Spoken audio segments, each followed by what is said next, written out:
Jimbo Fisher, respect for you for putting arguably the greatest recruiting class of all time. You've done a hell of a job establishing this class. Your future looks bright. You just beat Alabama in 2021. That we all know that was your national championship. And now again, you get to look forward to your program.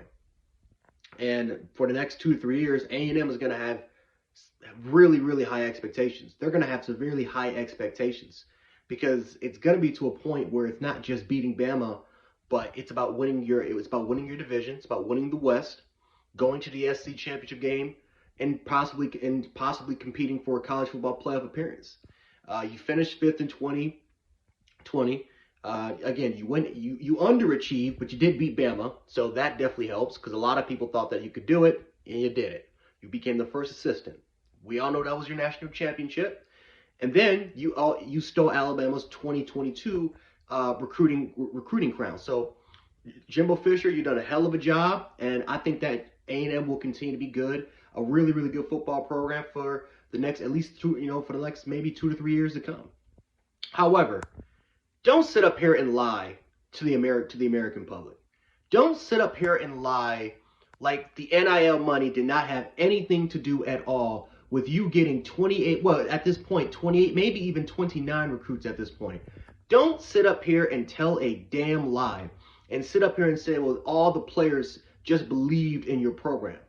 Really. And the age, and this is before NIL. I'm an Alabama football fan, and many Bama fans will probably disagree with what I'm about to say. Definitely going to be a hot take, but let's be fair. Money has always been involved when it comes to getting recruits, and it's been happening since the 80s. It's been happening. You can even go further, even back to that. I mean, it's been happening for years, decades. Majority of the top programs, if not all of the major Division I football programs, including the lower ones, it's always been money. Money has always been a pretty big involvement when it comes to getting a recruit. Let's be fair, right? There's a reason. I mean, when you look at 20, 30 dudes driving around with Camaros and Mustangs, and literally just the year before they came from one of the poorest parts of their state or their city. Now all of a sudden they're driving in fucking sports cars. Yeah, I'm telling you that. Yeah, NIL money. It's always been a thing. Money for these recruits has always been a hot topic. It's always been something when it comes when it comes to recruitment and when it comes to getting some of the top recruits to the major programs. But I will say this, for Jimbo Fisher, it's fair game. There's nothing wrong with admitting, yes, we used the NIL to our advantage. When NIL became legal, when we finally learned how to play the game, guess what? We used that crap to our advantage, and now we have the top recruiting class. We're changing the landscape. That's all you had to say. There's nothing wrong with admitting the truth. It's perfectly legal. Now, again, could A&M be doing some things behind the scenes that are kind of borderline breaking the law a little bit? Maybe. I'm not going to make those accusations. Who knows? I mean, like I said, there's been plenty of accusations for a lot of the top major college football programs of what they've been doing even before the NIL stuff has even begun when it comes to even breaking the law, right? When it comes to boosters. Obviously, you look at the Miami situation with their booster club when they were, oh boy, that was, and they damn near almost had the death penalty. So, but you don't, Jimbo, just stop lying, dude. Stop lying to the American public. Tell the damn truth. There's nothing wrong with telling the truth. There's nothing wrong with telling the truth, Jimbo Fisher.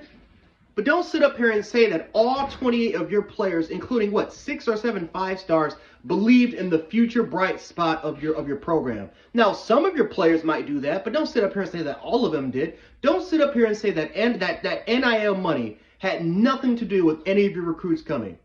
Especially with all the rumors and all the reportings that we've had with you offering parents jobs and $1 million contracts going through the roof. Don't sit up here and lie like all of those rumors were false. That all of them were just misguided. Because I'm telling you, it's been going on for a while. A long time. There's going to be some rumors that, yeah, they sound ridiculous. But there's also going to be some rumors that also have a little bit of truth to it. But don't sit up here and lie to the American public like none of that NIL money had nothing to do with any of your recruits coming to your program. Don't act like it. It's not like all of them are from the state of Texas. And even if a lot of those players are from the state of Texas, again, don't act like A&M isn't one of the richest college football programs in the country, and that they're not gonna, and that in the age of NIL, they're not gonna use that to their advantage. They're not. I mean, come on, man. Come on, Jimbo. Jimbo, come on, man. Stop lying to the American public. You know exactly what the truth is. Listen, it's legal. It's legal now. There's nothing wrong with admitting the truth. It is fair game. It's been this way for decades. This is whether if you like it or not, it's always been, money has always been a huge part of college football and deciding national champions. If I was Jimbo Fisher, I said, yes, we did it. We offered a lot of NIL money. It is fair game. It is legal. And if you don't like it, then try to combat it. Simple as that. But don't sit up here, man, and lie to the American public. Come on, Jimbo.